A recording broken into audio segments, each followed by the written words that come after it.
Pinangalanan ng dating opisyal ng DPWH ang iba pang sangkot sa manumalyang flood control projects kung saan dawit ang mga kasalukuyan at dating senador na tumatanggap umano ng kickbacks. Si Daniel Manalasta sa detalye.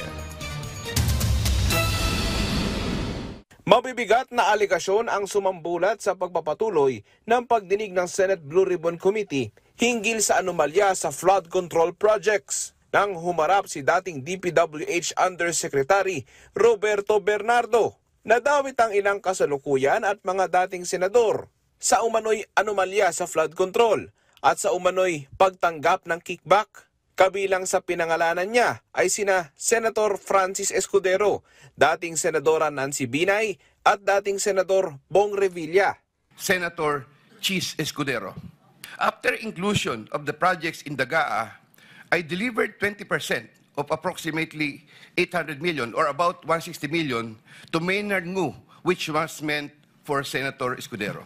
Senator Ramon Bong Revilla, Engineer Alcantara collected the 25% commitment or about 125 million, which was turned over to me and then delivered to Senator Revilla in his house in Cavite.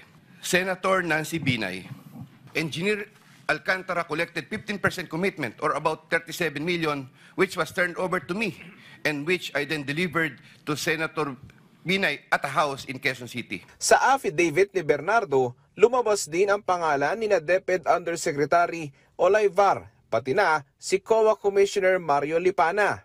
I confirm that Commissioner Lipana requested that he be referred to officers of DPWH Bulacan 1st DEO. I referred to Engineer Bryce Hernandez.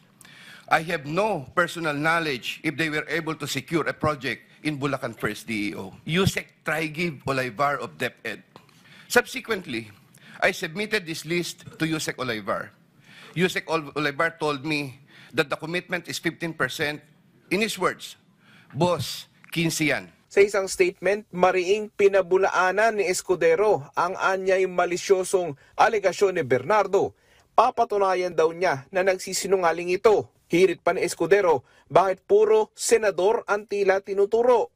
Haharapin daw at lalabanan niya ang lahat ng alegasyon at maghahain siya ng karampatang demanda laban kay Bernardo sa binitawan daw nitong walang saysay at basihan na paratang.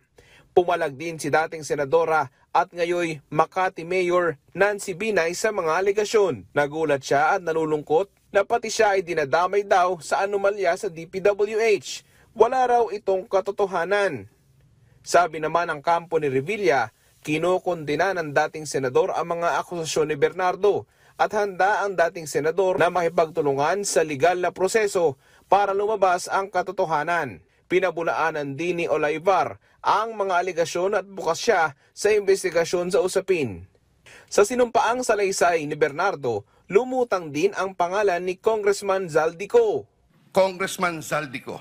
Engineer Alcantara then told me that Cong Zaldico was asking for a 25% commission, and out of that amount, 2% was to be shared equally between Engineer Alcantara and myself. In his exact words, Boss, hati na tayo sa 2%. Furthermore, Engineer Alcantara would tell me every time that he made deliveries of cash to Congressman Zaldico. Ang ibig sabihin ng basura ay malita na may lamang pera. Ang bawat malita ay may lamang humigit kumulang 48 million pesos. Mukhang totoo ang kasabihan na may pera sa basura kung pagbabasihan ng mga salaysay ni Orly Guteza, ang nagpakilalang dating security consultant ni Ko. Na humarap din sa pagdinig, idinawit niya rin si Ko, maging si dating House Speaker Martin Romualdez. Ang mga nangyayari kapag duty kami sa basura, kalimitang dinadala sa bahay ni Congressman Zaldico at tinatanggap naman ni Mark at ni Paul. Humigit kumulang 3 beses ako mismo ang nag-deliver ng basura sa bahay ni Congressman Zaldico at sa mga bahay ni Speaker Romualdez. Mas maraming pagkakataon na nagde-deliver kami ng basura sa bahay ni Speaker Romualdez at sa bahay ni Congressman Zaldico dahil iba-iba kaming mga nakadetailed na close-in, back-up at advance party na nagkakaroon ng rotation.